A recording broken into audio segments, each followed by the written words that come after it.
C'est le château de Kerstirs à Saint-Marc, qui est un château néogothique datant de la fin du XIXe siècle, que se déroule l'affaire dite du Diamant Bleu. Ce manoir avait été construit par le fondateur de l'usine à gaz de Brest, M. Stirs, pour sa jeune femme, Béatrice de Trobriand, qui après son veuvage avait épousé le comte de Rodelec du Porzic, de 27 ans, son cadet. Le jeudi 2 août 1906, le couple, qui partage sa vie entre son hôtel parisien et le château de Kerstirs, reçoit dans ce dernier des amis, une famille américaine et un couple.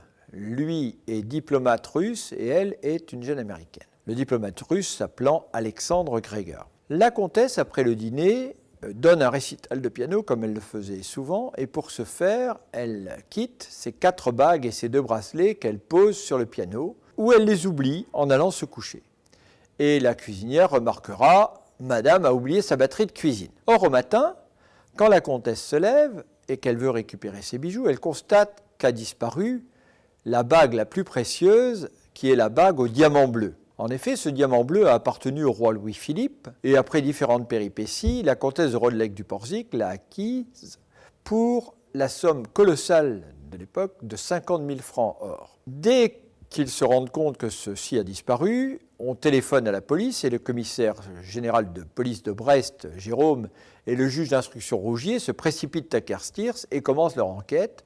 Et très vite, on découvre la bague dans le flacon en cristal contenant de la poudre de dentifrice d'Alexandre Greger. Celui-ci se défend comme un beau diable et comme il est diplomate, donc protégé par un statut diplomatique qui se prétend ami du tsar Nicolas II, l'affaire est prise avec des pincettes et Alexandre Greger est libéré et il va déjeuner comme un homme qui a la conscience tranquille, écrira un journaliste. Ceci dit, les Rodelec du Porzic accusent Greger, Greger se défend et accuse à son tour le comte de Rodelec du Porzic, qui était un joueur, qui avait des dettes, d'avoir manigancé l'affaire.